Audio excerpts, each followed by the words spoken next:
Welcome, everybody, to our regular council meeting for Monday, October 6th. I'd like to call the meeting to order. We do have all council members in attendance this evening.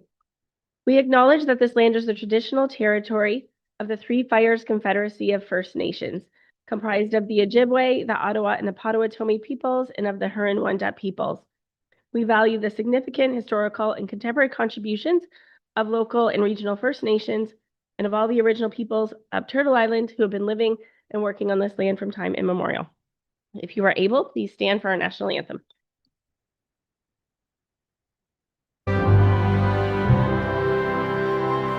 Oh, Canada, our home and native land, true patriot love in all of us command.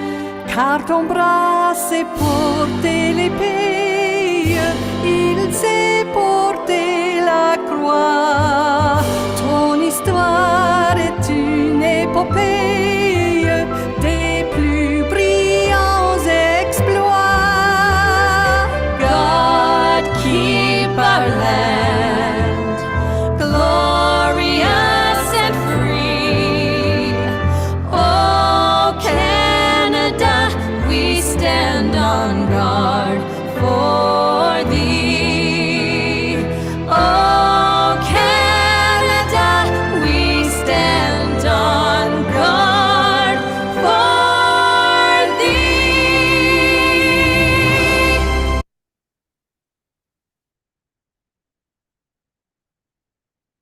Mr. Malandrucolo for our closed meeting report for Monday, October 6th. Through you. On Monday, October 6th at 4:30 p.m., council went into closed pursuant to sections 239(2)C, F, E, and J under the Municipal Act 2001 to discuss a disposition of property related to town-owned land, facility audits and assessments, proposed lease agreement related to town property, and a bylaw enforcement update, as well as town facility agreement update. And that's the extent of my report. Drucolo, any declarations of conflicts of interest this evening from members of council? Seeing none, if you find yourself in conflict later, please let us know. I need a mover and a seconder for the adoption of the regular council meeting agenda as amended to remove Councillor Allard's notice of motion, which is 17.2.3. Moved by Deputy Mayor Shepley, supported by Councillor McGuire-Blaise. Any questions? Seeing none, all in favor? That is carried unanimously. I need adoption of the minutes of the regular council meeting for September 15th. Moved and seconded Councillor Guerin, Councillor Hammond. Any questions? Seeing none, all in favor? That is carried unanimously. I need a mover and a seconder for the adoption of the special meeting minutes of the Committee of the Whole. Councillor Mady, Deputy Mayor Shepley, and I will go to CAO Jarusevich. Chair, just to note, there were a few items of follow-up that came from the Committee of the Whole meeting. One of them has been addressed by Director Morrissoot, and that was to speak with the Coast Guard. A response was sent. Director Gerard is going to supply a quote for garbage pails to our Councillor McGuire-Blaise for the BIA. And lastly, Director Malandrucolo is going to do some research on if the government is allowing additional municipalities into the golf cart pilot program. So once we have those answers, we'll continue to follow up with council. CAO Jarusevich, can that be noted in the minutes? Those follow-ups? And Director Malandrucolo? Okay, all in favor? That is carried. Moving on to our public presentations. We have our Essex County Detachment Board North. They're here to present their 2024 annual report.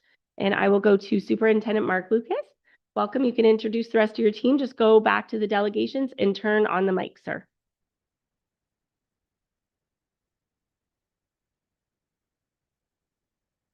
Good evening, Your Worship, and members of the Essex County Board.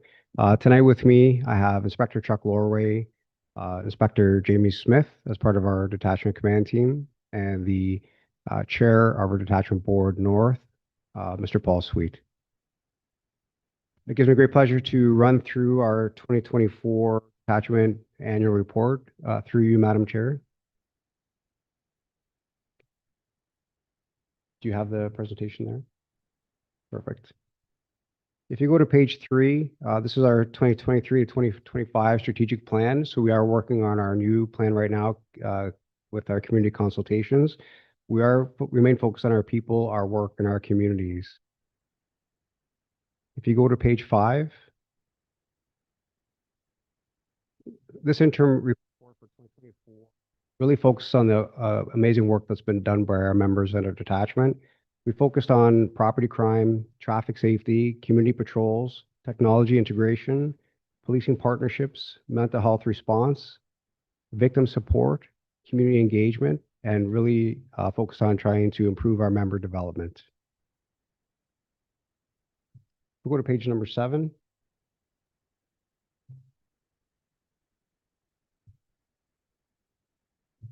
For the 2023 to 2025 action plan, our focus was on crime, improved safety on roadways, waterways, and trails, and community well-being.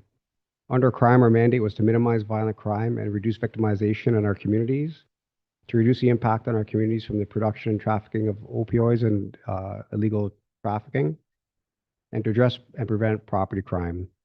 Within roadways, waterways, and trails, we focus on engaging with our OPP specialty teams, such as the Highway Safety Division and the Provincial Traffic Operations and the Ministry of Transportation, to address areas of concern within our county. From the community well-being perspective, we really want to focus on integrated response to community needs for individuals that are in crisis. And we continue to support the Community Safety and Well-being Plan for Windsor-Essex. And our goal is to really foster more cohesive and collaborative relationships with the Caldwell First Nation as they build their first businesses and community homes. Page 8 has our progress updates for our commitments to crime. Media and community safety officers really provided education and awareness to citizens through in-person presentations, online media campaigns, and local radio conversations. Community safety and well-being walks were conducted in all communities with local engagement to provide education and awareness of crime prevention through environmental design. We utilized our auxiliary officers to help with lock it or lose it campaigns, and we utilized data from analytics to provide crime reduction focused patrols for prevention and deterrence of property-related crimes. With respect to reducing drugs in our communities, all frontline officers receive training in standard field sobriety to enhance their ability to identify drugs and impaired driving. Our Community Street Crimes Unit and frontline officers continue to provide intelligence, information, and conduct overt and covert investigations, focusing on identifying individuals in the production, transportation, and sale of illicit drugs. We'll go to page 9 on preventing property crime while reducing the impact of our communities. Uniform Frontline Interviewing Program was beneficial to provide our officers with a trauma-informed, victim-centered approach for interviews and investigations. The training improved relationship between officers and victims, which helped to enhance the quality of the investigations. Several community-based initiatives from external organizations and agencies were aimed at educating youth, keeping them safe on social media, and building positive relationships. Again, the focus on training and assisting our youth, and from a data integrity standpoint, ensuring compliance with quarterly reporting to ensure that all our victims of crime are being supported. Page 10 deals with our commitment to traffic safety on our roadways, waterways, and trails. Again, I touched on the fact that we utilize specialty units and worked in partnership with them, both the Highway Safety Division, the Coast Guard, SAVE teams, which stands for Snow Vehicle, All-Terrain Vehicle, Vessel Enforcement Education Team, to utilize equipment and members to expand safety on our roadways and trails. We utilized media quite a bit to help us engage to promote traffic safety through education of the Big Four, the danger of the Big Four causal factors for collisions, and our marine enforcement on local waterways for 8 months of the year to help us build and maintain the relationships with local marinas on the Canadian side and also with our counterparts in the U.S. Coast Guard. Page 11 deals with our commitment to enhance the integrated response to community needs for individuals in crisis. 2024, Essex County OPP continued to expand and streamline our core response through the Mobile Crisis Response Team. and responded to over 210 mental health related calls for service. We continued our support for the Community Safety and Wellbeing Plan, and officers and auxiliary members participated in local initiatives, broad awareness for seniors, and youth cyber initiatives, as well as community safety walks within all of our respective communities. We really wanted to foster the relationship between the OPP and the Caldwell First Nation, which has been something that has been extremely important to all our members. We not only foster training for our officers with members of the Caldwell First Nation, but we've been with them as they look to build their community and get their first businesses started within the community. If you move to page number 13, for 2024, the year in review, we had over 70,000 computer-aided dispatch calls for service. And of those, 18,000 required an immediate response.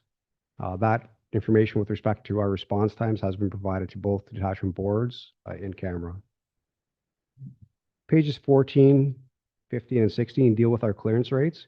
I'm very pleased with our clearance rates. We maintain all of our clearance rates in line with provincial standards, and we maintain extremely high clearance rates for violent crimes and criminal code and drug offenses.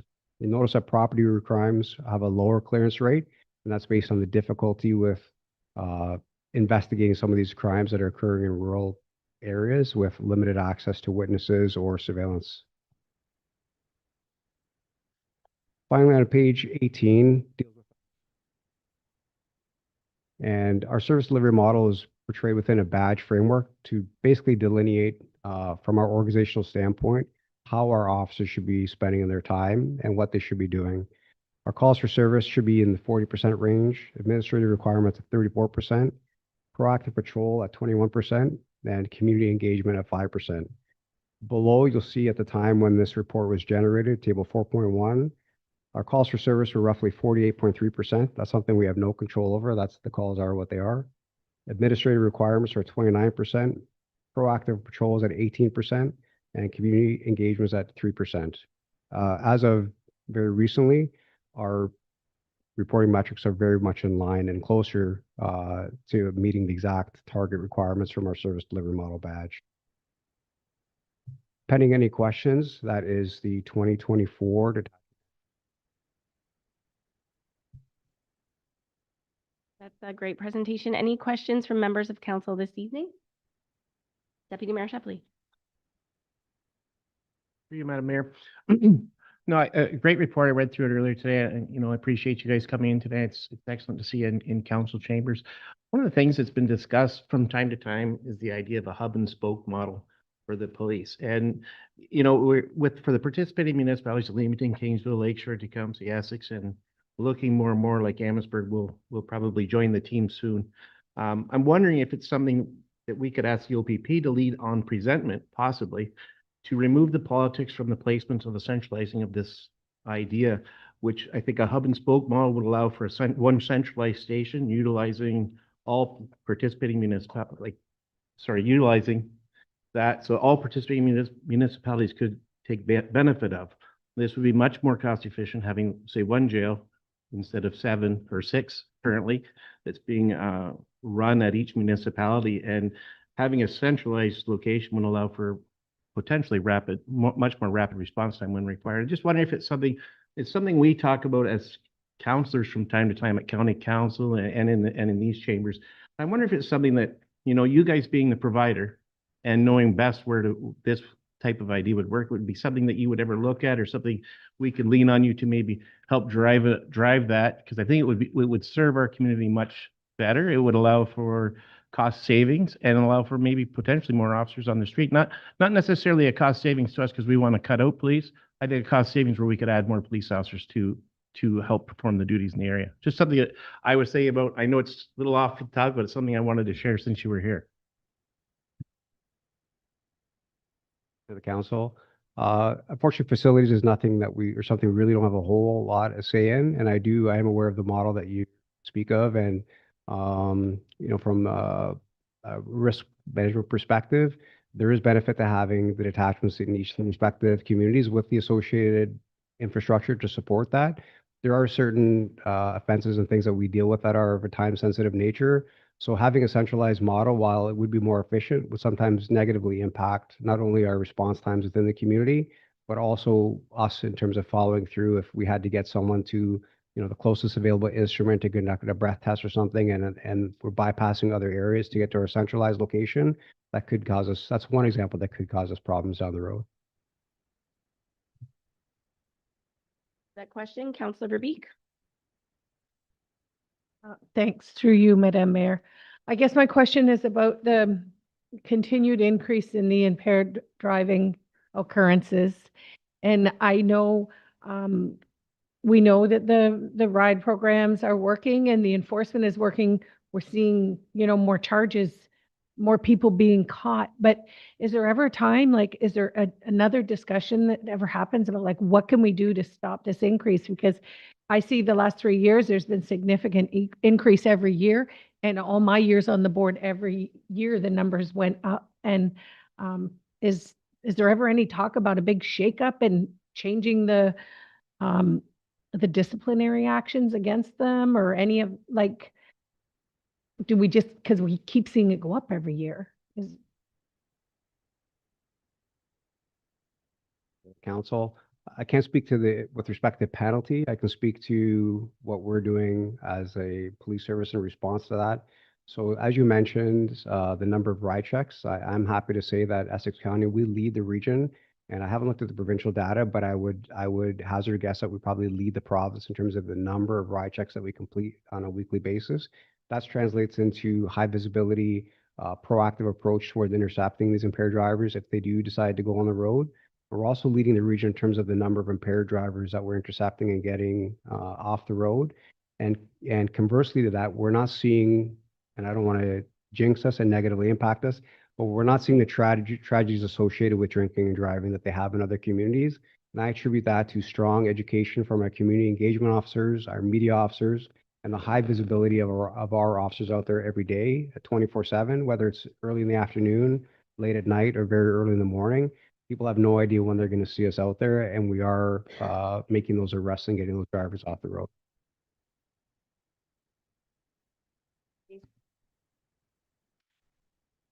Thank you, through the chair.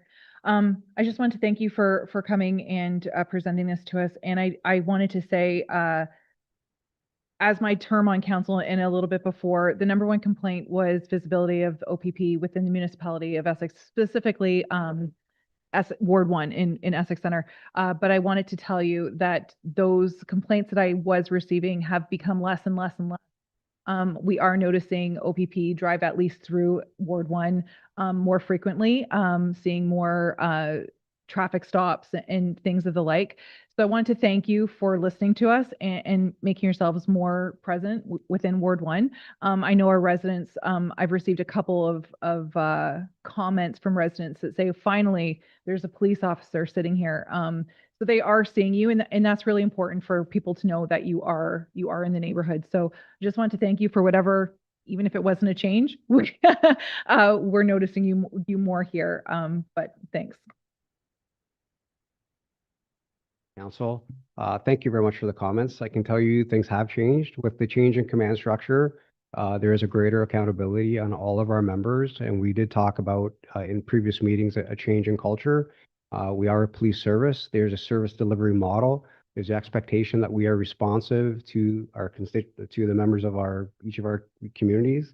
And from our perspective, what that means from a command control perspective is that officers are meeting those targets from our service delivery model.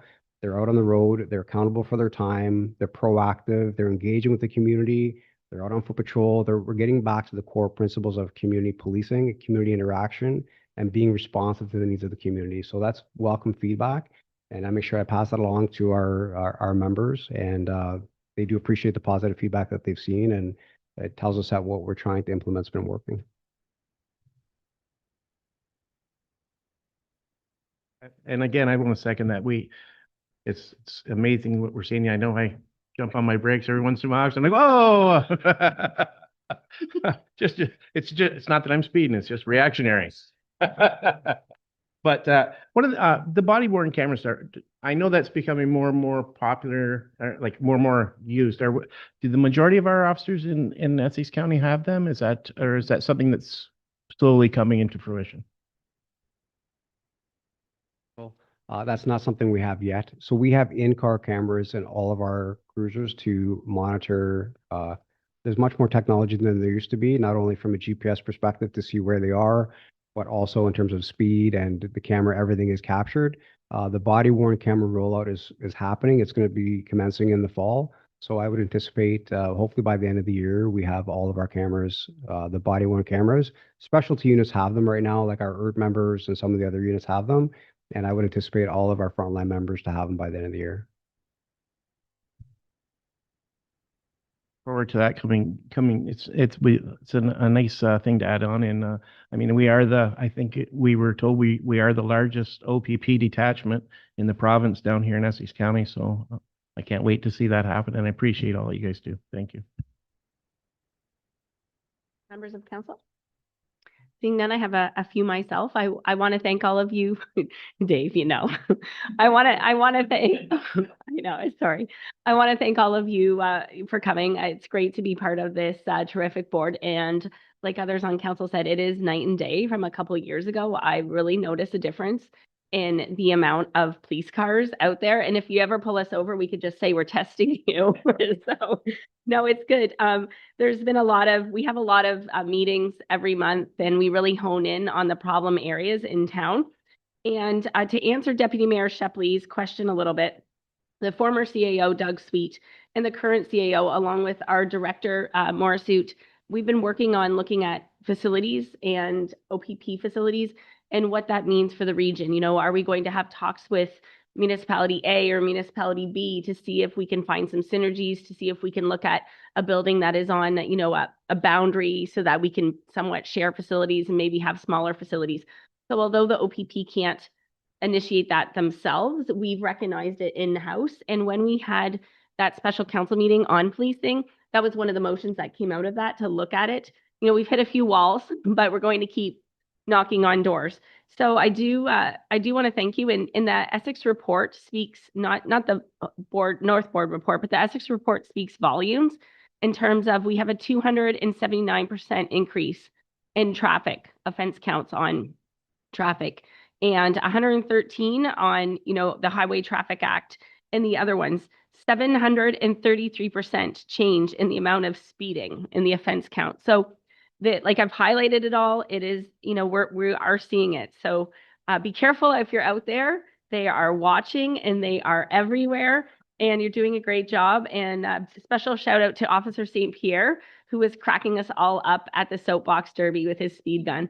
It really gives me a lot of hope for the future of policing, because you're inspiring little ones to be part of the police force in the future. So hats off to you. I couldn't be more proud. This is amazing. Like if I had a box on my to-do list at the beginning of the term, like you guys have checked it.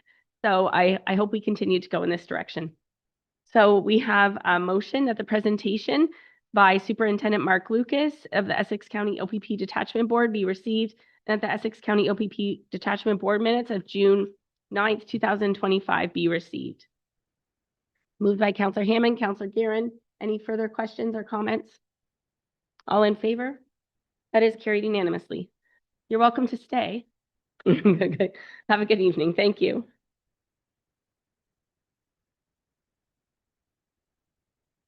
On to Legal and Legislative Services, Kyoshik Road Surplus Land Report.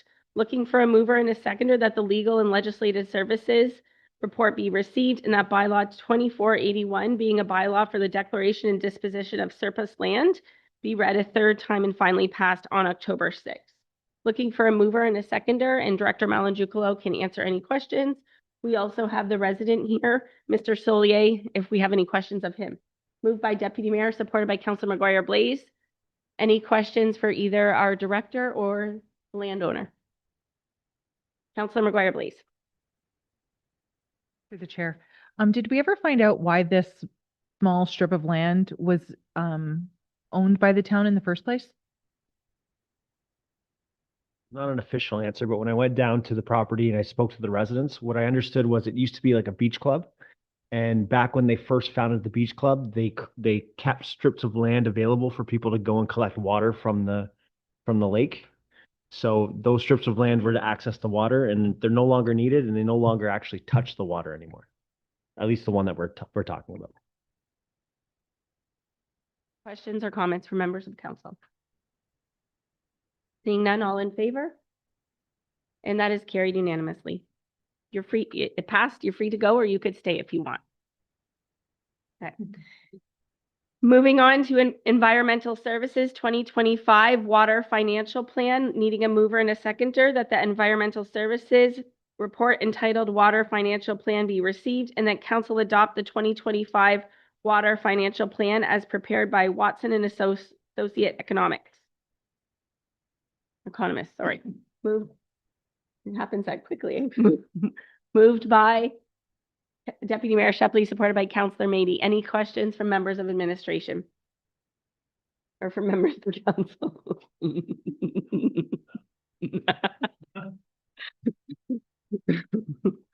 Councillor McGuire, please.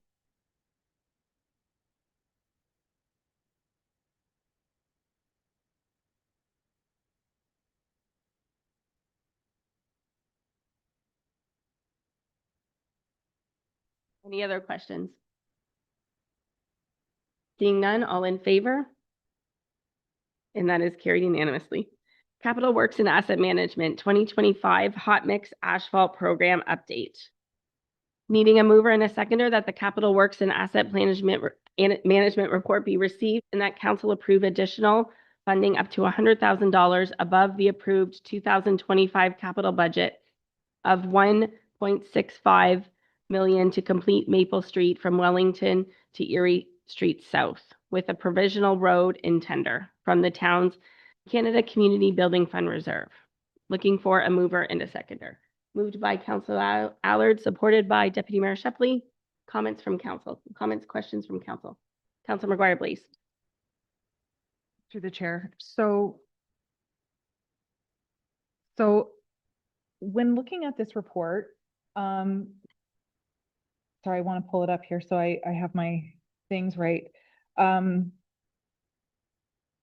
this project to-do list is Oak Drive and Park Lane and Kingsway and Earl Court. I thought those were part of the 2024 budget. Why are we including it? Like, I thought those were carryover and those should have been included in the 2024 budget.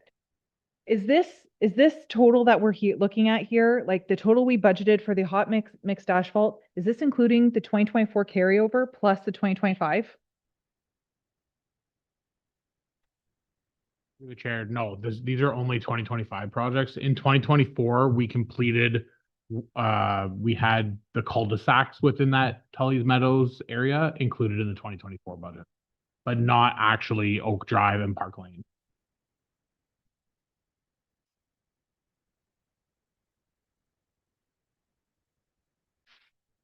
So if we say no to, sorry, through the chair, if we say no to pulling money out of our reserves and approving the Twin Gables or whichever one it is, sorry, I am all over the place right now. Maple Street, sorry, thanks. And we say no to approving Maple Street. Is this something that we can do in 2026, like roll it over into 2026 hot asphalt and just drop it down the list? Through the chair, yes, that could be council's prerogative. In all likeliness, it will be funded from the same source. We are proposing to use CCBF funding to fund the Maple Street provisional works, which were tendered. But if we bring it back in 2026, there's a high likeliness that will also be funded from CCBF. So I don't really feel like I want to pull money from our reserves for this, because I think that what will happen is we'll pull 100,000 right now from the reserve, and then come budget 2026, we're going to pull another 1.5 million for the next, like, to fund the 2026 hot mix asphalt program. And so we're really going to pull, instead of 1.5, we're going to pull 1.6. You know what I'm saying? So for me, I don't want to pull more money out of our reserves. I don't think that's a great thing to do. I feel like we keep pulling and pulling and pulling. I'd like to see this just be put to the top of the list for 2026. And that's my opinion. That's what I would like to see happen instead of taking more funds out of reserve. So the only thing I would caution is that if right now we have locked in tender pricing for this for 2025 rates. So if we do decide to move to this, will need to 2026, we'll need to retender this with our 2020 works, which could result in an increased price. At least now we know what the actual cost is, which I believe was around 78,000. And then we have some contingency to beef it up to the 100,000 so that we wouldn't have to come to council if there was some escalation or some cost overrun. So we don't expect it to be $100,000, but we do expect it to, we like to build in some cushion so that we don't have to constantly come back to council. As I mentioned, would likely still be funded from the same place. As we have the savings this year from in-year grant savings, it'll likely be funded from that as well. So given the fact that we have cost pricing, the pricing did come in fairly competitive, and there's a risk of that cost increase next year. That's why we're recommending doing it this year. In addition, we did complete the catch basin repairs and curb repairs in the area already to prepare for the works. Not to say that they can't stay there for a longer period, but given that work has already been completed, there may be an expectation from that neighborhood that work is coming as well. Counselor Garen? Mayor. Yeah, I mean, sounds to me like the work's already pretty much done, which is going to be coming from the same fund anyways. We can just tackle the 2026 asphalt projects at the budget time. So we're just kind of taking a little bit from 2026 anyways. Yeah, we are.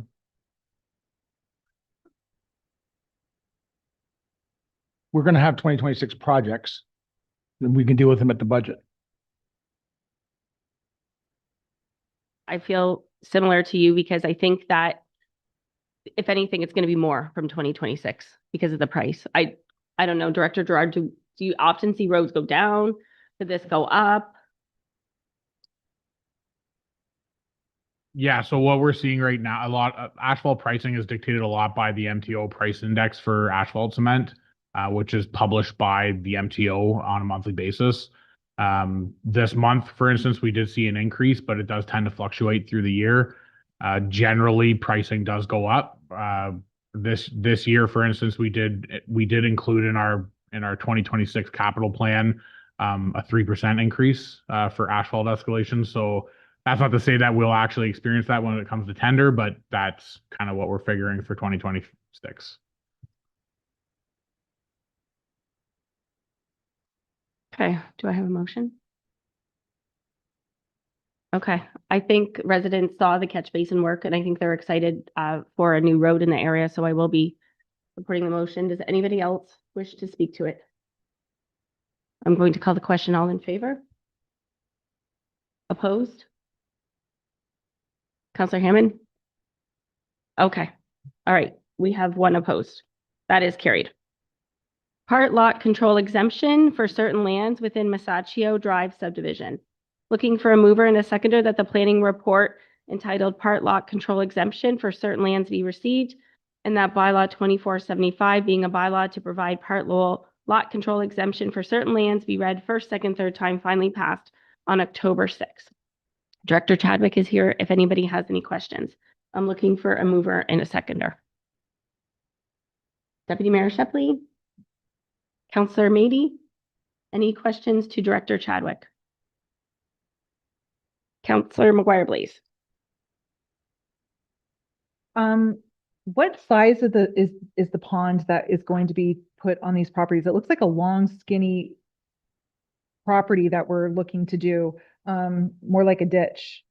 Could you give some idea of what that looks like? And then the second question is, who will maintain it? Because it's abutting 6 properties.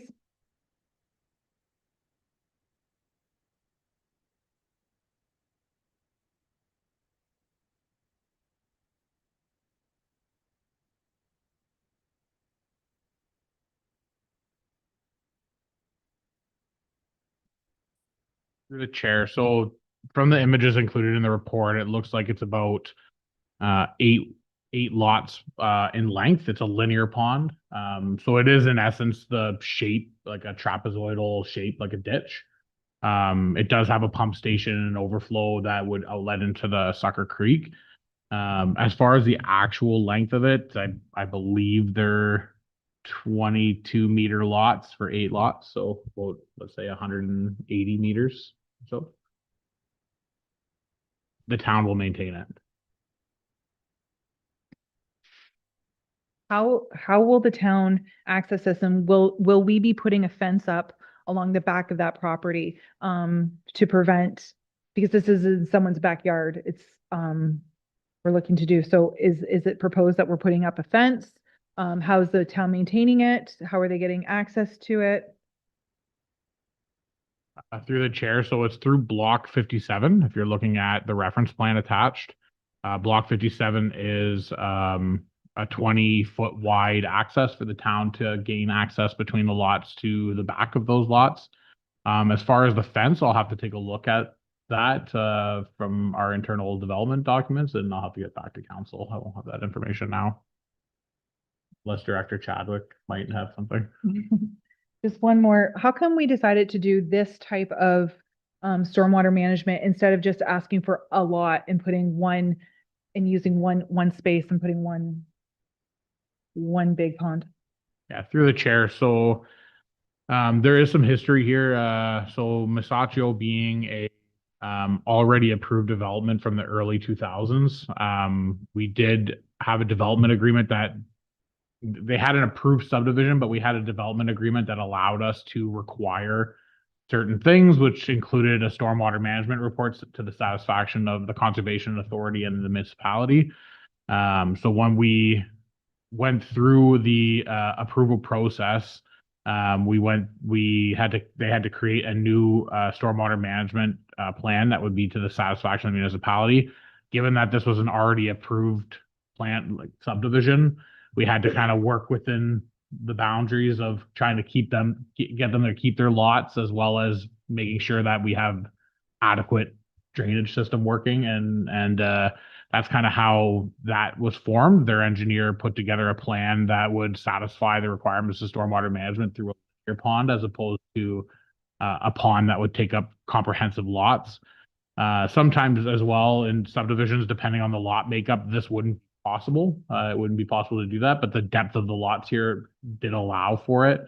Whereas a lot of new developments, the depth of the lots may not allow for a lot plus a pond in the back. We are seeing this happening in multiple developments in Essex. This was probably the first one that's being proposed to council so far, but we are seeing this being proposed in other as well.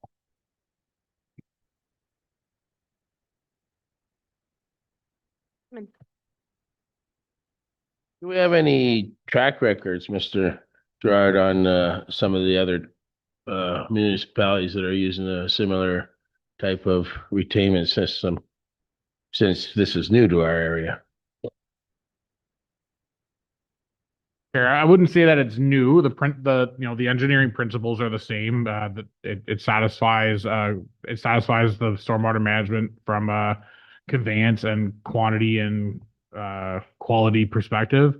It's actually somewhat easier to maintain because it's essentially a ditch, and it's a dry ditch, so it won't maintain any water on a regular basis. It'll be a dry grass naturalized ditch that has a pump station and oil grit separator at the end. So it's not anything new, but the configuration is something that we're seeing a little bit more. But it acts the same way as a pond would, just a little bit less conventional to what we would see in Essex at the moment.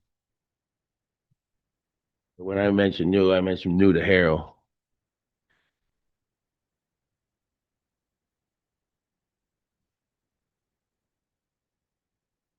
Through you, Madam Mayor. My only comments is about the pond. I got my questions answered earlier by Director Chadwick.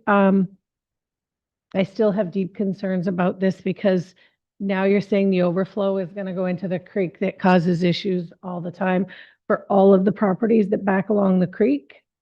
I been in several of their backyards again. As soon as construction started over here, I see that most of the infrastructure is in place now for this. And so some of the residents had me visit their yards because you could see it all happening. And I just want to be sure this thing is deep enough that it's not going to be discharging excess into that creek that we're already having issues with. I know administration, our mayor and IRC are really, really working to get that things done further down, downstream or whatever, so that it will flow quicker out to the canard. But it's still in that area along the back of the trailer park, it backs up. All of those yards are saturated and sometimes there's water right up to their, like past their sheds and up to their mobile homes. So I hope this management pond is deep enough that it's not gonna, overfill into the creek. Comments from members of council? My one question, I don't know, I found this map pretty hard to read on here. Maybe that's just me. Is there construction access, or are they going to have to drive by all the homes that are constructed already? Please and thanks. The chair, yeah, there's only one access to the development. It'll be from Walker, so they'll have to go through phase one. Correct. Okay, thank you. Follow up through myself. If the road is damaged in phase one, they will be responsible for repairing it? Yeah, through the chair. So through our development process and through the development agreement, there's a requirement for the developer to post securities with the town to a value of 50% of the total value of the subdivision. We would use those securities in the event that they damage town infrastructure in the process of developing their lands. Thank you. Councillor Mady. Through you, Chair, just to maybe to Councillor Verbeek's questions gave me a little bit of a thought there. That I do know that, or I've heard that a lot of this linear style ditch retaining pond is becoming a little bit more favored among environmentalists too. It's a much larger natural area, and you can hold the same amount of water in it. But the outlet to Turkey Creek, if the Turkey Creek is the problem, or Sucker Creek is the problem, and IRCA needs to clean out the land or something like that, are we actively looking at engaging with those people to be able to clean out the actual problem of the Sucker Creek?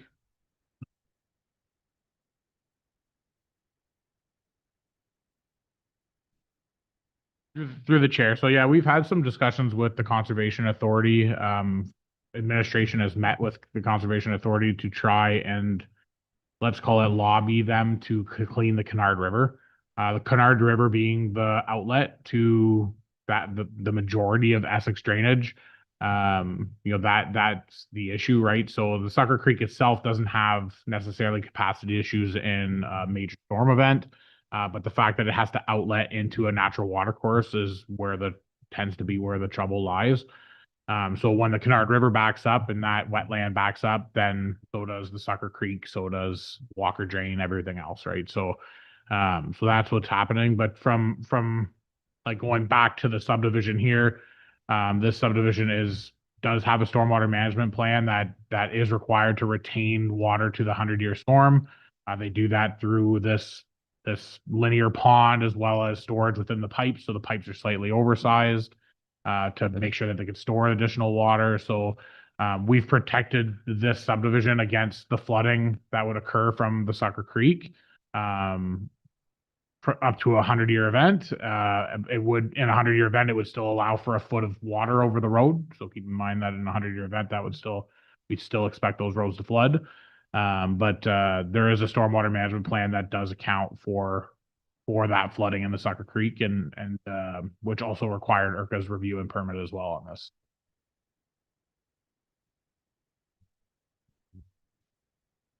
Thank you, Director Gerard. Just to further that, your inquiry, Councillor Mady,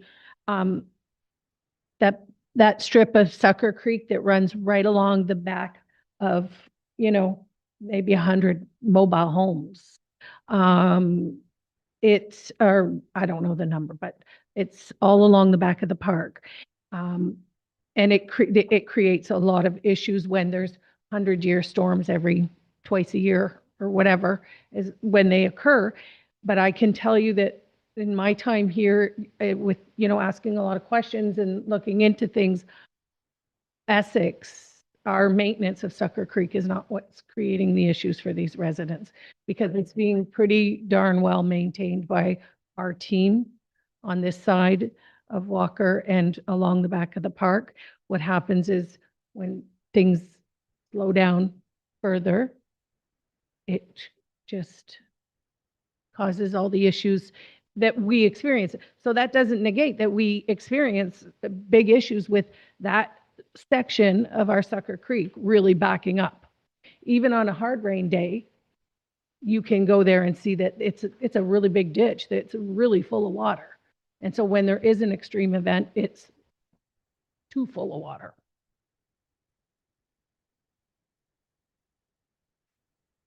Yes, sir, you directed to Councillor Verbeek. So I'm curious, I'm not familiar with the extent of the flooding in the trailer park. Maybe you could illustrate to us how bad the flooding is. That is, we're sort of going off track. I understand off track, but this is her issue is that the overflow going into the trailer park and it flooding, and I'm just wondering as to the extent of the flooding, because I know what it is in Harrow. I'm just not familiar with what it is at trailer parks. Okay, and we have to go through the chair. We can't speak counselor to counselor.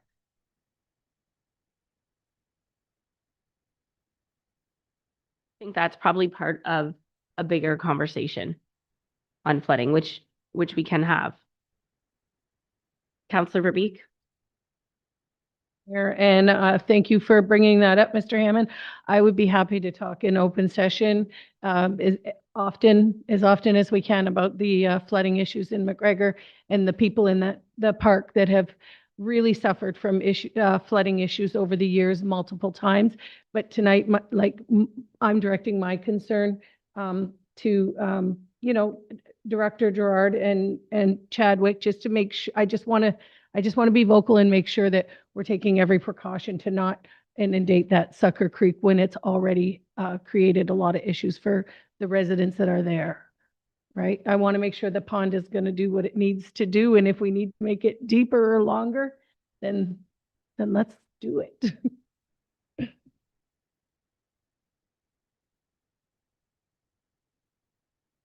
I'm being asked to make my decision on the information available tonight, not after a conversation that's going to happen later. This is what I'm being asked to do tonight. Okay, I further want to add on to the conversation about cleaning out River Canard, which is part of Sucker Creek. So the day before the last flood, Councillor Verbeek, Director Gerard, and CEO Drusevich and I met with the Essex Region Conservation Authority staff members to talk about cleaning out River Canard. And what they're going to do is they're going to drone it and get back to us with the droning results. They're going to do that this fall. So that will be part of this drainage. Tonight, if you're not comfortable, council, you can do 1-2 readings.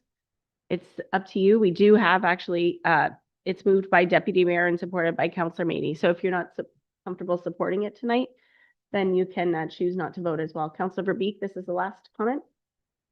No. Oh. Motion on the table for 3. Okay, all in favor? And yes. Yeah, so that was all in, I will ask it one more time. All in favor? We have 5. So we need 2/3. Yes. Opposed is 3. So that we'd have to go back to 1 reading or 1 or 2. Okay, so that motion has failed because our bylaws need a majority, strong majority. Looking for a motion, a new motion, Deputy Mayor? By Counselor Hammond. So we're going for that the planning report be received and that bylaw 2475 be a bylaw to provide part lot control exemption for certain lands be passed a first and second time. So this is first and second reading only. All in favor? And that's carried unanimously. Moving on to planning 2518 amendments to subdivision agreement for Masaccio Drive Residential Development Ward 2, needing a mover and a seconder that the bylaw 2483 and bylaw number 419 being a bylaw to enter into a subdivision agreement between the corporation of the town of Essex and the Almar Group for residential development known as Masaccio Drive be read first, second, third time on October 6th. What are your wishes, council? Moved by Deputy Mayor Shepley, supported by Councilor McGuire Blaze. Any questions to administration? All in favor? Opposed? That is carried. Yeah, I'm just looking at our Director of Development Services. The fact that the planning report 2025-9 was read for 2 times and 2025-18 was read for 3 times. Is there any issues with that? Do we have any concerns?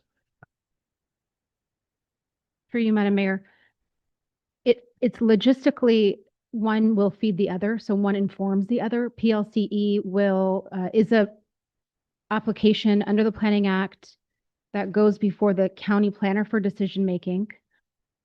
It can certainly wait. That's essentially just creating a block for that stormwater management pond. The development agreement, or the amendment rather, to the existing development agreement, we would appreciate cleaning that up. Ultimately, the agreement that you would be executing will need to speak to the reference plan once it's registered. So to make things cleaner, it would make sense to do them at the same time.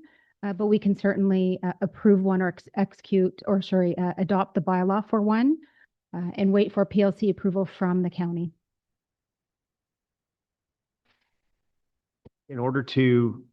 So the vote's been passed now. So in order to do that, we need a motion to reconsider and then we'd have to vote again. Do we think we need that, or are we okay with the 2025-19 having 2 readings and 2025-18 having 3 readings? Madam Mayor, it's certainly fine. We're just waiting for, again, that block to be created for the stormwater management pond at a later date. Drew Cole for clearing that up. I'm like, sorry. Community Services, Special Events Resource Team, the CERT update for October. Needing a mover and a seconder that the Special Events Resource Team CERT be received for information. Moved by Councillor Allard, supported by Deputy Mayor. Questions, comments on this? I did have a question myself about when we have some new street closures that are coming up, and I'm finding sometime residents aren't following council meetings and they don't find out about the street closure until the day the street is closed and they have a 40th wedding anniversary and all their friends and family are driving down the road. I'm wondering if there's something else we could do that isn't a lot of resources or isn't a lot of money to inform residents when streets are closed, because it just happened in Colchester with the new event, Run for Dad. There was a wedding anniversary on the street and nobody knew and everybody was mad at me. Yes, through the mayor to council. So my number one thing would be to encourage all of the residents to sign up for our community calendar so that they can get the information. We do send out a weekly information on Fridays around noon, which shows what's coming up for that weekend. So that'll certainly help out. We'll also work with our social media team to make sure that that we're getting some maps put out there. But at the same time, it also takes those residents to follow our social media channels. So we would encourage people to do that as well. They are complaining to me on social media, so it makes sense that they do follow the town of Essex on social media. So that would be great if we could do some of those posts on social media about street closures. So we already have a mover and a seconder. Okay, need a mover and a seconder. Councilor McGuire Blaze, Deputy Mayor Shepley, any further questions? All in favor? That's carried unanimously. Director Malandroukolo, we will go right to you for this strong mayor power update.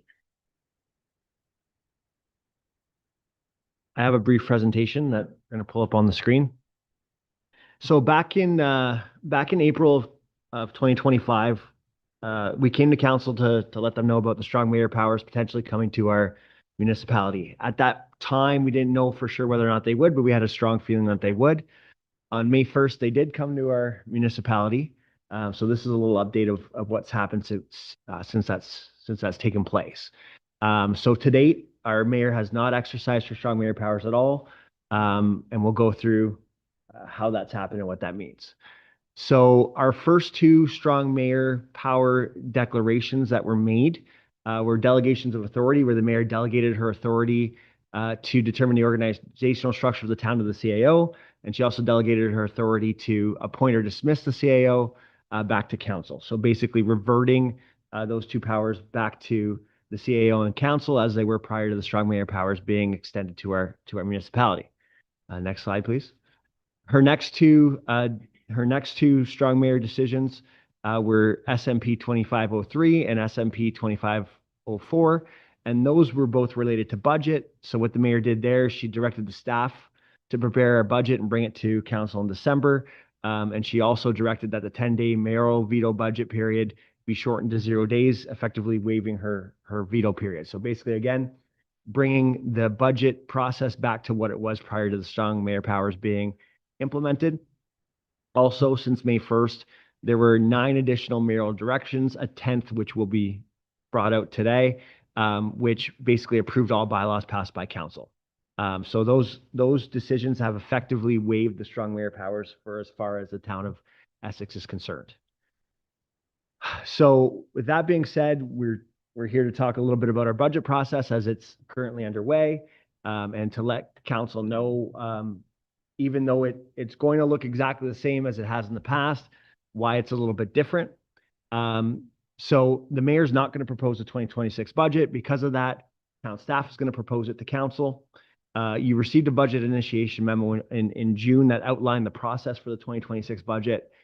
Next slide, please. In that memo, we outlined some key dates. The first 2 key dates actually have already taken place. On September 23rd, we had our budget open house in Essex. And October 2nd, we had our budget open house in Harrow. The next important date is November 24th, where the budget introduction will take place and there'll be a walkthrough with council. On December 8th, we'll have our budget deliberation meeting with council. Next slide, please. So how it's going to be a little bit different this time is that once council determines the budget on December 8th or the follow-up meeting on December 9th, if required, we'll then ask council to waive their veto rights because the mayor hasn't brought her budget and hasn't used her veto rights. So we'll ask council to then waive their veto rights, and we'll have both the mayor and council sign off on the budget at that time. Okay, so by operating that way, again, we're effectively waiving the strong mayor powers as both a budget and a council, and we're allowing the administration to move forward with the council approved budget. Okay. Some other considerations that have happened since May 1st is we've received over 100 pieces of communication from different municipalities opposing the strong mayor powers. We also sent a letter to the province opposing the strong mayor powers. So far, we haven't heard anything from the province in response to all of that opposition. Finally, the last thing that was brought up by council and we were asked to look into was lame duck council. So that's under section 275 of the Municipal Act. If council is deemed a lame duck during the election period, and this happens if less than 3/4 of an outgoing council can be reelected, then council's powers are limited during that time period, and that includes the mayor. So a question came up, if we have a strong mayor, what happens to her powers during the lame duck council? We received some amazing advice from the ministry, which was go get legal advice.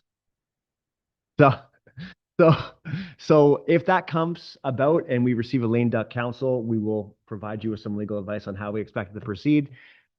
To be honest, I think that means that the mayor's powers are also limited. I don't see it operating any other way, but we'll provide legal advice at that time to give you some clarification. Okay, so with regard to all of that, here if you have any questions. Director Malandrucolo for putting all of that work into something that we unanimously did not want. Okay. Questions, comments from members of council? I want to thank our administration for hosting those 2 budget open houses. It was good to see residents in person. Looking for a mover and a seconder that the legal and legislative services report be received for information. Deputy Mayor Shepley, Councillor Hammond. Any other questions?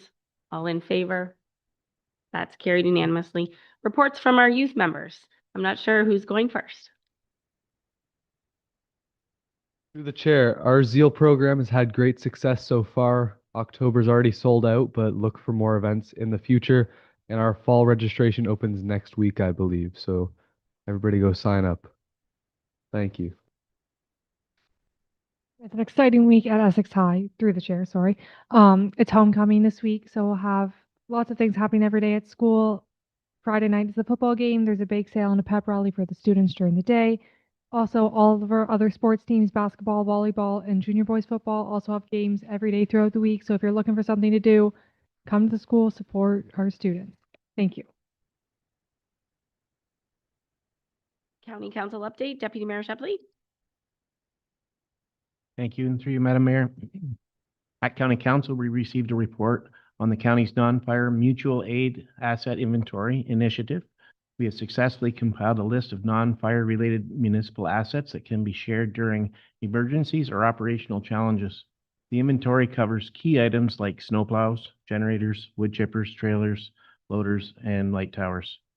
It is important to note that this isn't a binding contract. It's designed as a flexible resource tool to highlight what's potentially available from participating municipalities. No one is obligated to provide assets. Decisions will always factor in our own capacity and priorities.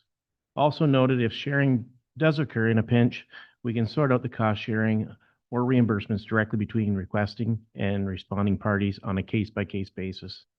This tool strengthens our mutual aid network without adding red tape. We also received a transportation master plan update, more public meetings in November. Final report will be in February of 2026. County Council also approved 10,000 more to push it forward.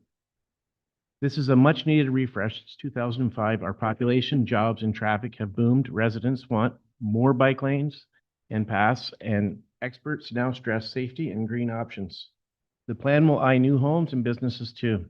Key objectives include guiding a 30-year infrastructure planning and policies, creating a blueprint for our future framework and network, building a safe, sustainable, multimodal system, addressing unique municipal and user needs, boosting the internal and external connectivity. This will position us for a smarter, greener mobility.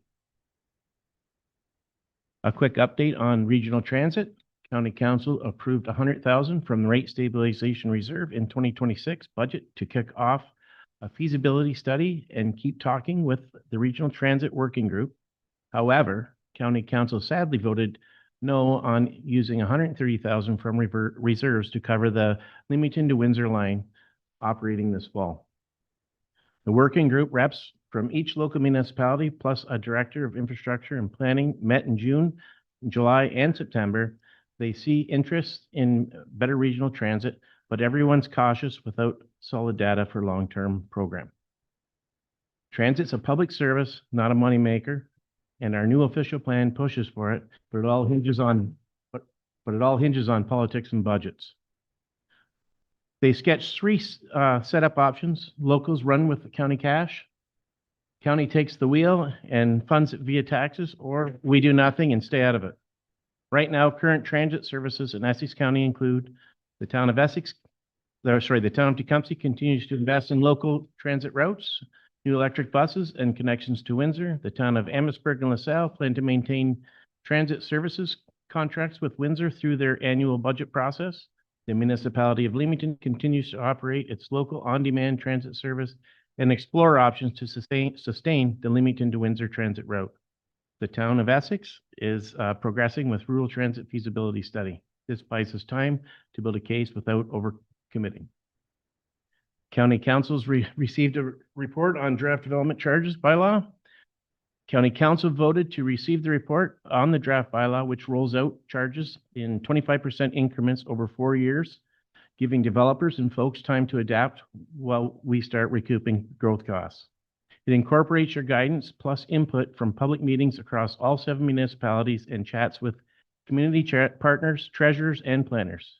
Some key tweaks include adding provincial exemptions for affordable housing to ease burdens, spreading charges fairly to commercial and industrial builds, not just homes. Delaying the start to January 1st, 2027 for that gradual ramp up and sticking to the growth pace for growth so locals aren't stuck paying the bill. This is our first go at county with DCs meant to fund infrastructure without hiking property taxes.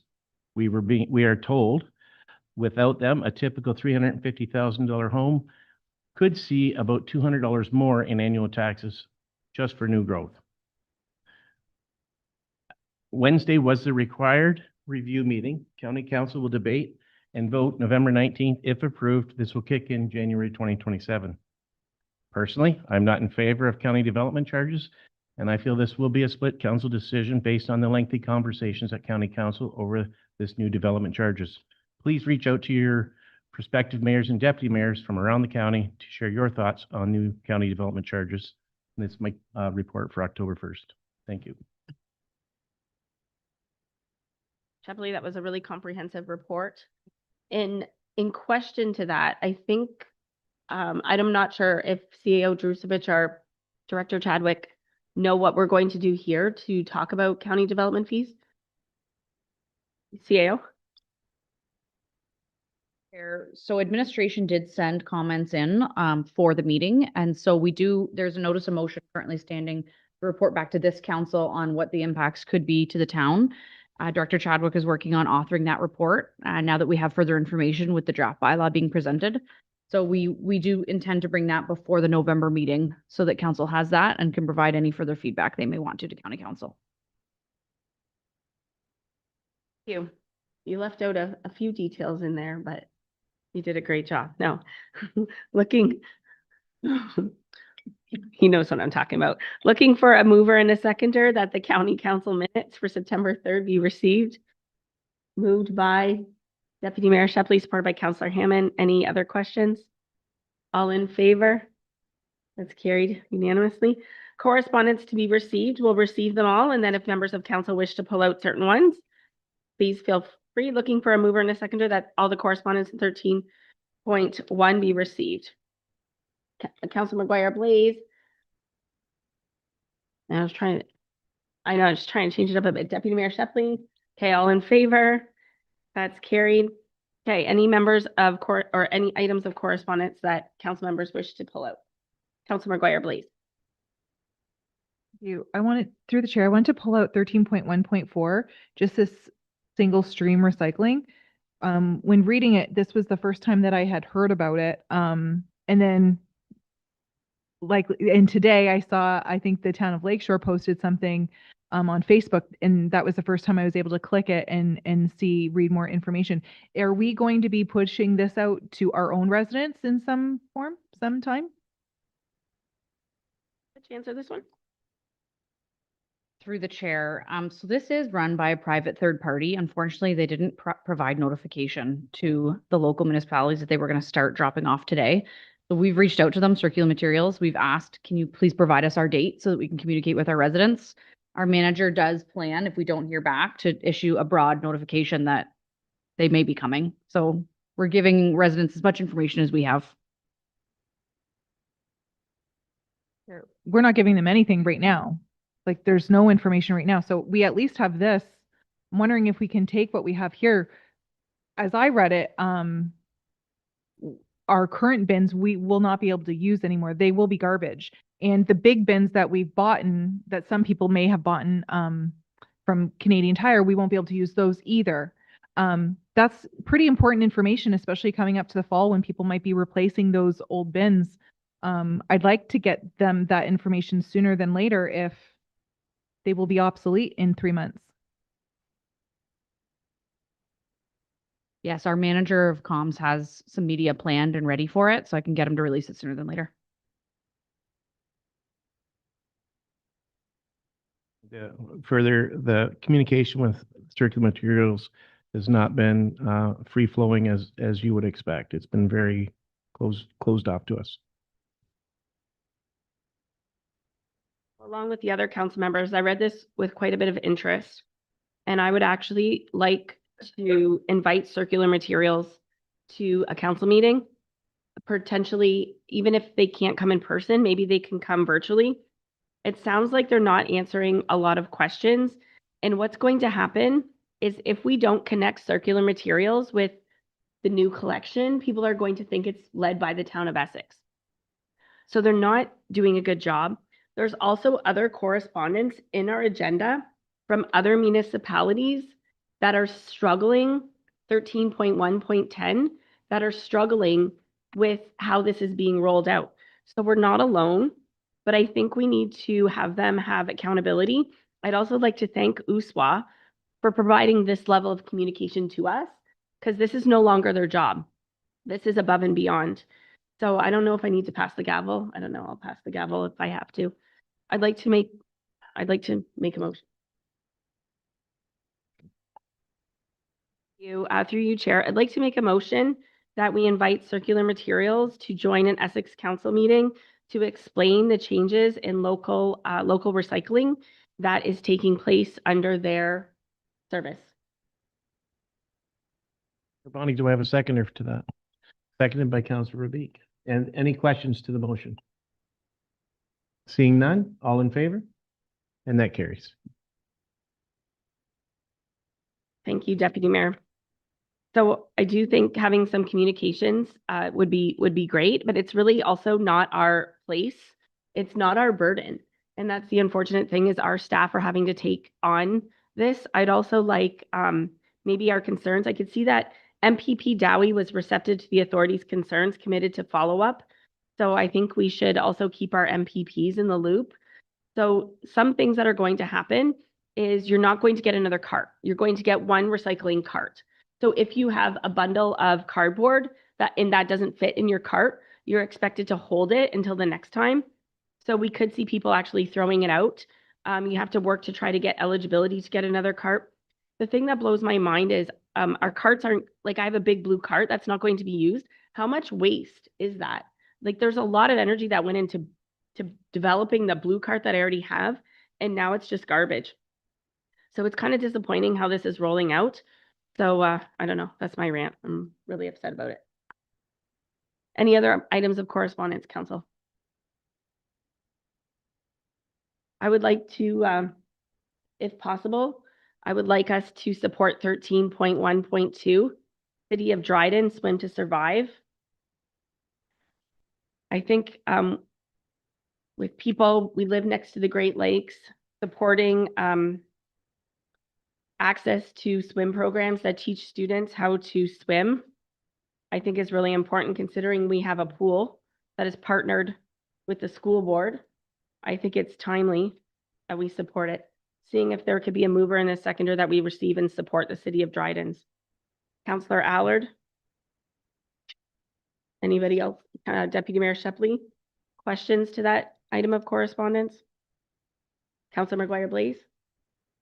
You know, our grade schools do Swim to Survive. So we're just supporting other municipalities to get it. Yes, because eventually we're all going to be on the chopping block. To circulate it as well. Yeah. Any other questions? All in favor? That's carried. Is there any other items of correspondence that any other members would like to pull out? There is an item from the Windsor-Essex County Health Unit that has a resolution embedded in it. I'm not sure if everybody's had a chance to read it. It actually has a resolution embedded in it. Let me pull it out. There's a lot, sorry. I think they're seeking our support. If somebody would like to move that one. Deputy Mayor Shepley, Councillor Verbeek. So it is strengthening the coordination of provincial and federal dental programs, and that is by our local health unit. That is moved and seconded. Any questions? All in favor? That is carried. In part with 13.1.2, Township of Woolwich, Bill C-61 First Nations Clean Water Act. I don't think it hurts us to support that one as well. Looking to see if there's appetite from council to support that. It's supporting communities of First Nations that wish to have clean water. Looking for a mover and a seconder, Councillor Allard, Councillor Verbeek. Any questions? Seeing none, all in favor? That's carried. There's another one, Niagara Region. Looking to see if there's appetite of council, state of emergency on mental health, homeless, and addictions. We know what's happening in local neighborhood communities. This one is lobbying the provincial government for more money on mental health, homeless, and addictions, and we know it's right in our backyard too. Looking to see if council would receive and support it. Councillor Hammond, Councillor Verbeek, any questions? All in favor? And that is carried. Anything else from any other members of council? CAO Drusevich. The Chair, I just wanted to highlight and congratulate one of our employees. They are noted in 13.1.13, and that is Mike Deemer, who was successful in obtaining his bylaw enforcement officer certification. So congratulations, Mike. We sent him a lot of congratulations in the CAO's office. Okay. All right. We don't need a motion for that, right? No. Okay. 13.2, unless there's anything else. Yeah, that's strong mayor power. Yeah, that's it. That's it. Anything else from members of council? Okay, moving on to correspondence to be received and supported. Ontario Disability Employment Network, National Disability Employment Awareness Month. Looking for a mover and a seconder that the correspondence from the Ontario Disability Employment Network asking council to support proclaiming the month of October as National Disability Employment Awareness Week in the month of August be received and supported, and if supported, what are the wishes of council? To receive, and support. Councilor McGuire, please. And support. McGuire Blaze, that we receive and support, supported by Councillor Hammond. All in favor? That's carried. Director Malin-Duclos. Through you. Whereas Lighted Up for NDEAM spotlights the many ways people who have a disability contribute to businesses and their communities, demonstrating how disability inclusion in employment can drive success and competitiveness. And whereas Lighted Up for NDEAM is the main event of Ontario Disability Employment Network and is a national movement celebrating its 5th anniversary with a one-night coordinated special lighting event which occurs on the 3rd Thursday of every October. And whereas in 2024, over 800 locations in almost 200 communities across Canada illuminated in purple and blue. This nationwide collaboration involves ODEN, the Canadian Association for Supported Employment, Mentorability Canada, the federal government, municipal and provincial governments, Jobsability Canada, and many community-based agencies. It is this collective effort that makes Lighted Up for NDEAM a powerful event in big cities, small towns, and rural communities from coast to coast. And whereas the town of Essex encourages local businesses and community members to participate by illuminating key landmarks in purple and blue.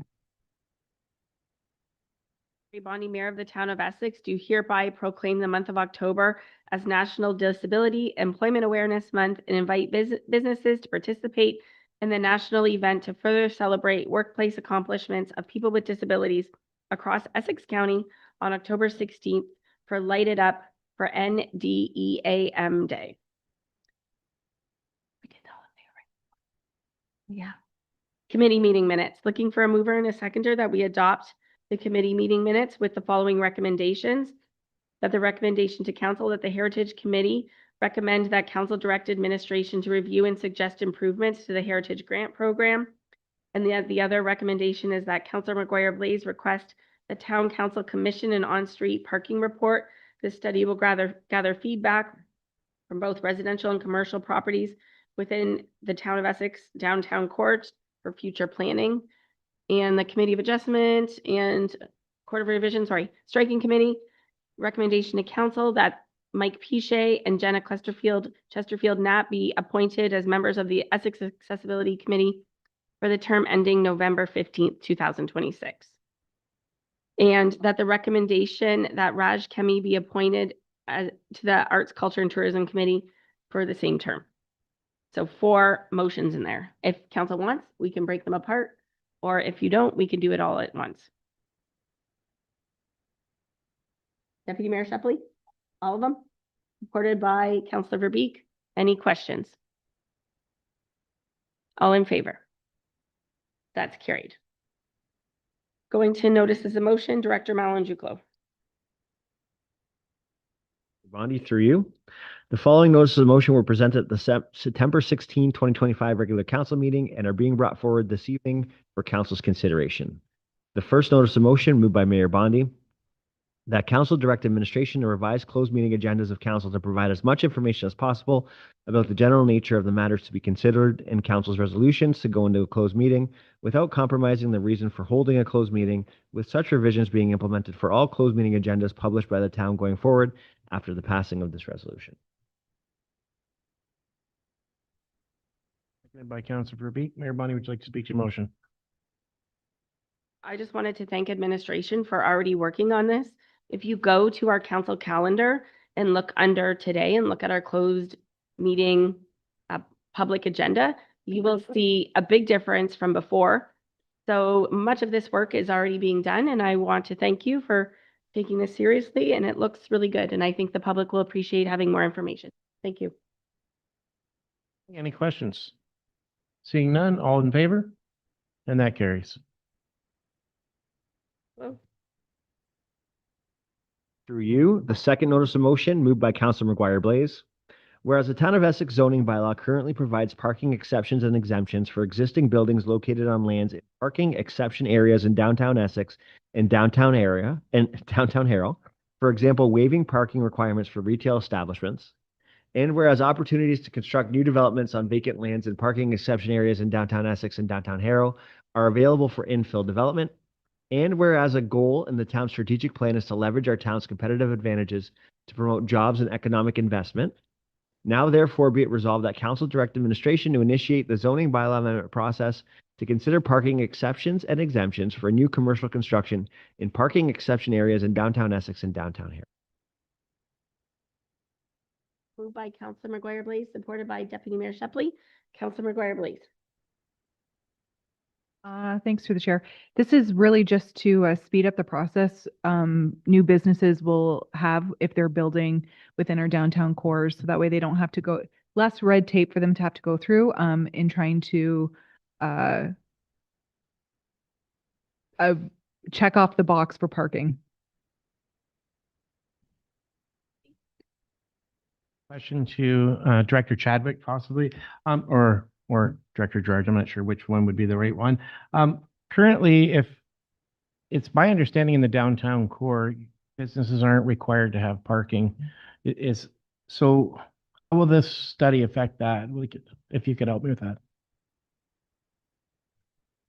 Thank you, Mayor Bondi, through you to Deputy Mayor. So currently our zoning bylaw has parking exception areas in both Harrow and Essex downtown areas.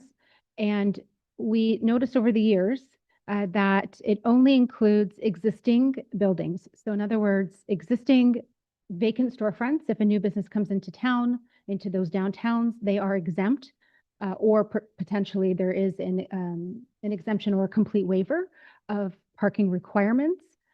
However, we discovered just recently with the vacant lot next to the former Blimey's, when a new construction comes forward, a new development in our downtown area, the definition, or rather not the definition, the regulation does not explicitly state new development. So just to clean up our zoning bylaw without any room for interpretation, we're going to make the revision under our housekeeping amendment.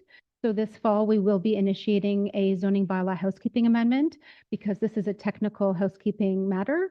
We thought it would be a great opportunity for us to roll this in. And so we're on board for that. And it's a matter of, again, allowing that clarity for new development as in addition to existing development in the downtowns. Clarification, and I fully support it. Thank you.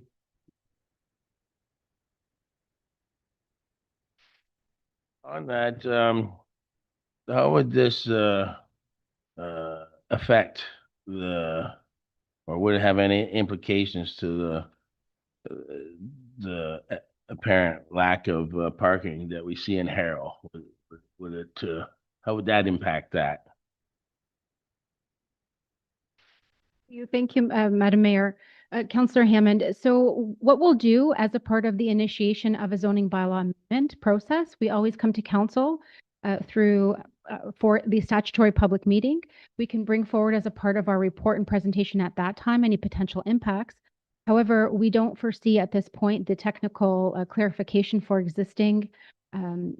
There are very few vacant infill lots in the parking exception areas, but it's a great question. We'll be sure to incorporate that evaluation at the public meeting. Any more questions? All in favor? And that's carried unanimously. Director Malandrucolo? Through you, the final notice of motion to be considered tonight, moved by Councilor McGuire Blaze. Whereas the town of Essex supports residential intensification as a means to help make Essex more affordable and provide more housing options for its residents, and whereas the main mode of commuting for the employed labor force in private households in the town of Essex is a motorized vehicle, now therefore be it resolved that council direct administration to report back to council on parking requirements for residential uses, considering such factors as unit size, building type, location, and density, and include issues and opportunities with the town's current parking requirements in its zoning bylaw. Please, supported by Deputy Mayor Shepley. Councilor McGuire Blaze? Thanks for the chair. So this came about obviously because of what's happening on Bryan Avenue, where we have one unit with 3 apartments in it. That because it's not a commercial or apartment, it's a residential. And so the parking requirements for this type of unit is different than an apartment. So we're not required the 1.75 in a residential unit. I think it's 1. So I'm just looking to see if we can increase that. We know that in a home like what we're looking at right now, there's going to be more than 1 vehicle per apartment in that complex. So just trying to beef it up a bit. We know that street parking is important, and we want to make sure that each new residence that is built has appropriate parking. Well, I want to anyways. McGuire Blaze, I agree, and I think we need to revisit the garage parking being one, because I think a lot of people throw their junk in the garage and they don't park in the garage, especially if the garage is then blocked by 2 other cars that are not related to the person parking in the garage. I think personally from what I've seen is when you have people parking all in a row and they're from different households, you have one person to 1, 2, 3 in a row, they won't park there because they can't get out. Only one person can really, even if there's 3 parking spots, technically, only one person can park there because you get blocked in. So what you end up doing is you end up parking a block away. To me, that's not making an accessible town. If you have your groceries, if you're a senior, if you're a mom with a car seat, it's just making really difficult living for people. I do like the new housing units that they have built on, is it Michael? They have it right. They did it right. It's a triplex and they have 2 parking spots per apartment and they're all in a line. So people in the parking lot people in one house get 2 parking spots in a line. So that's smart development. Bryan Avenue is different, and we're going to probably get more because we have to intensify, but having smart parking makes sense. Deputy Mayor? Both you more. The only thing it's important to note that, and I'm correct me if I'm wrong, that if we were to implement something like this, it would only be from that point going forward. It wouldn't affect any projects that are currently being slated as we speak. Through you, Madam Mayor. Deputy Mayor, you're correct to point that out. What we propose to do is prepare a report should council wish to direct administration, we would prepare a report with we'll say the opportunities and the issues with increasing a parking requirement. At that point, should you wish to direct us to proceed or initiate the zoning bylaw amendment, that would also require an additional step in the process and of course time. But you're right, should council direct administration to amend the zoning bylaw, towards the end of this process, then any project after the fact, any planning application after the fact would need to comply.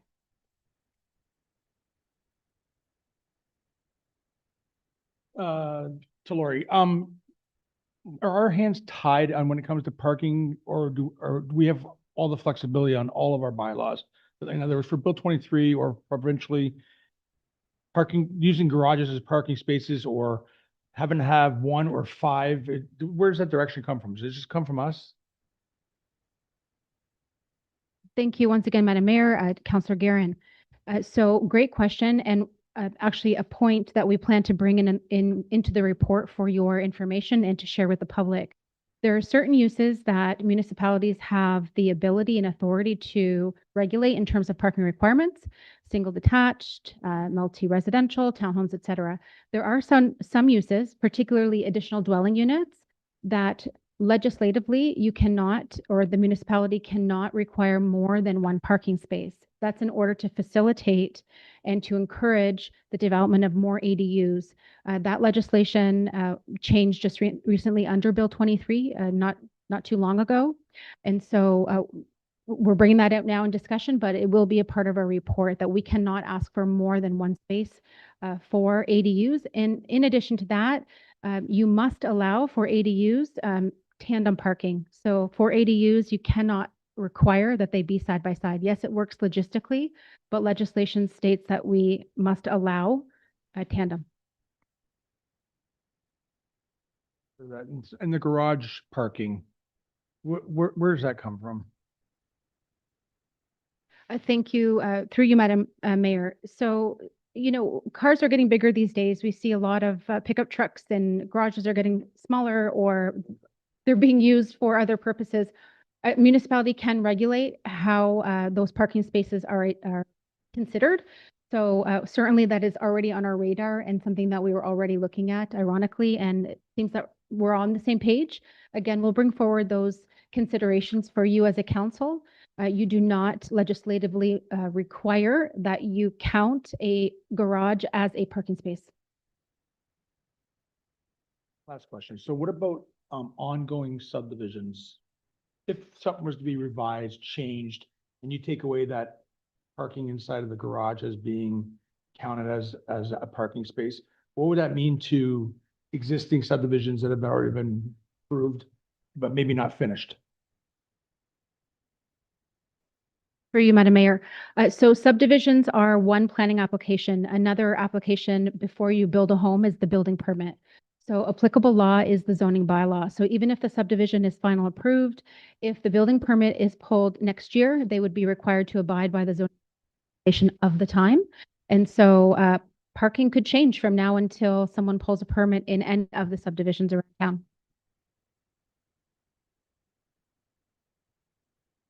So I have to put something out there, and I just thought of it now. So I apologize to everybody. Because we know what's coming back to the Committee of Adjustment, has it ever been done where Council of the Day sends a letter to the Committee of Adjustment sharing an opinion with parking concerns? So I'll look to both legal and development services, because the report that we're requesting is trying to solve a problem, but it's not going to solve a problem for this one application. Can we, if we all vote in favor of it, in theory, we want to solve that problem. Is there any way we can send a letter from council to the Committee of Adjustment stating our concerns about parking? I'm just throwing it out there. Mayor, so in reference to the planning application before the Committee of Adjustment, their decision at the time was to defer the application until a traffic memo was completed, and that more information was to be presented to the committee prior to their decision making. As for a letter from council, I will defer to Director Malandruclo for further advice. Mayor, so my opinion on this is that the Committee of Adjustment is going to be making the decision based on legal principles. So, sorry. Well, planning principles, but also in accordance with the law and legal principles attached to planning principles. So a letter from council is an opinion that would not be linked to planning or legal principles. So I think the problem with an opinion letter from council is that it really does nothing to inform the decision that the Committee of Adjustments needs to make. I think the Committee of Adjustments needs to make their decision based on information from experts, so that they're making that decision in accordance with planning principles and legal principles and not the opinion of council who is speaking on behalf of basically a political perspective on residential concerns. Even if we as the council, majority of us, recognize that we want to fix something. So through the chair, without talking about the rule of law, what the problem with the way that something like that happens is we're trying to address a problem in a law that's already in existence and a decision is already being made upon. So the rule of law stops government from making decisions that have retroactive effect. So even if you look at things in the Planning Act, some of the things in the Planning Act, for example, a repeal of a delegation of authority on a planning decision, you can't do it in the middle of an application because it's looked at as an abuse of law because it's a retroactive effect to something in order to fix a problem that you think is going to happen. Well, the process has already started. So it can't be done retroactively. It can only be done proactively. Anything else? Councilor Meady. Thank you. And through you, Chair, I guess first to comment on that, great explanation. And to the rest of the councilors here, the next time there's a delegation of authority bylaw that comes up, maybe we want to give it a longer pause next time and see if we want to take back some of that delegation then. Second part to that is how long did we just redo our parking bylaw? I kind of remember not too long ago we did. Thank you. Through you, Madam Mayor, Councillor Meady. So it was a couple of years ago, the prior council directed administration to prepare a report, particularly regarding parking for multi-unit residential, those being in apartment style or condominium style. And so at any time, any bylaw is an evergreen document. You are the keepers of that zoning bylaw. If you feel that a regulation needs to be reviewed, you can certainly direct administration at any time. But I think it was maybe 3 years or so ago, but only for multi-res. Anything else, council? All in favor? That's carried. Moving on to 17.1.3. Oh, no, sorry, that was 17.1.3. Okay, Director Malajuko is going to present the motions now. Thank you, Mayor Bondi. Through you, the following two notices of motion are for presentment only and will be brought forward for council's consideration at the October 2025 regular council meeting. Moved by Mayor Bondi that council direct administration to provide a report detailing the state of municipal drains bounded by County Road 50 from Erie Road to County Road 41 in the town of Essex, and that such report include the number of drains, capacity of drains, and whether or not council has any ability to implement drainage works without a petition from residents. Also moved by Mayor Bondi that council direct administration to provide a debriefing report on the flooding that occurred in Harrow on September 24, 2025, that this report should include updates on actions or initiatives that the town is doing to help address this flooding. Jucolo bylaws requiring a third and final reading, bylaw 2480 being a bylaw to confirm the proceedings of the September 15th regular council meeting to be read third time, finally passed on October 6th. Moved by Councillor Guerin, supported by Councillor Allard. Any questions? Seeing none, all in favor? It's carried unanimously. Bylaw 2471 being a bylaw to provide for the Langlois-Arner drainage system and the Colchester Heights drainage scheme to be read a third time and finally passed on October 6th. Moved by Councillor Meady, supported by Deputy Mayor Shepley. All in favor? That's carried. Bylaw 2469 being a bylaw to provide for the fourth concession road drain south side with regards to making drainage improvements in lots 13, 14, concession 3. Be read third, finally passed on October 6th. Moved by Deputy Mayor Shepley, supported by Councillor Hammond. Any questions? Councillor Hammond. Yeah, through you. Can I get an idea where the location of lots 13 and 14 are on a third concession? And maybe an explanation as how this is ultimately helping the fourth concession. Is this how I'm reading it?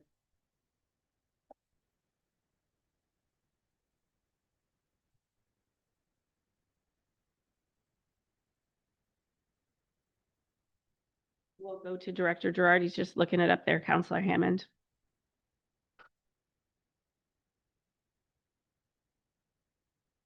I'll have to get back to you on the specific addresses of those lots. And I But, can- am I correct in assuming that the work done on the third is to help drainage on the fourth?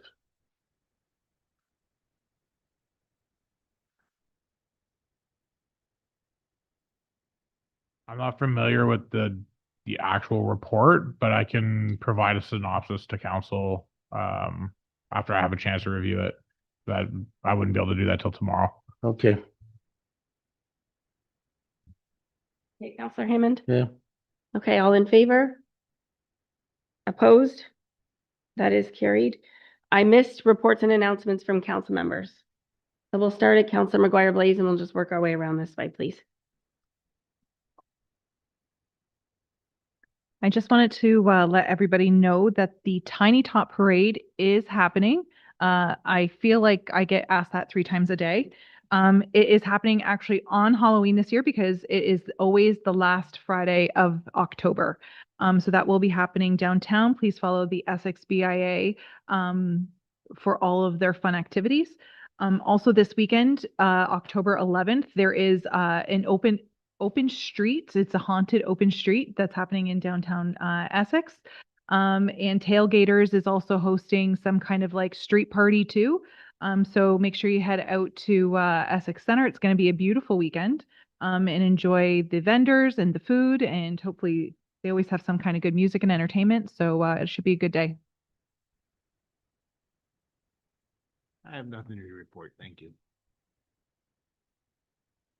On November 15th, I'll be hosting another free CPR training at the McGregor Community Center from 8 in the morning till 12. So I understand we already have some people signing up. There's 16 spots, so please consider taking it.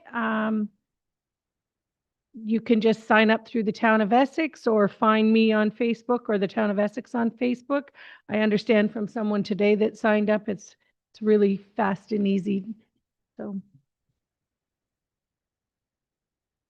Madam Mayor, just to note, the mayor, myself, and CAO Gersovich will be meeting with our MPP. This was set up a long time ago, and we're having a meeting with them tomorrow. Thank you.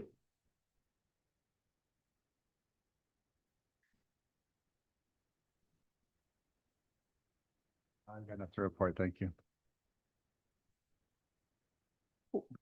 I'd just like to mention that Amherstburg Admirals will play an exhibition game at the Harold Colchester South Community Center. Should be a well-attended event. Everybody get their tickets early, and they'll be back again sometime in January 15th, I believe.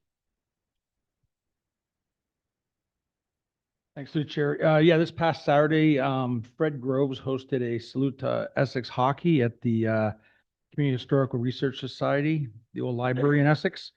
And I had lots of great displays of hockey memorabilia dating back to the 60s, ladies hockey and men's hockey, high school hockey. And he also had a book launch. He wrote a book called A League to Remember, a look back on the Great Lakes Junior C Hockey League, 1974 to 2016.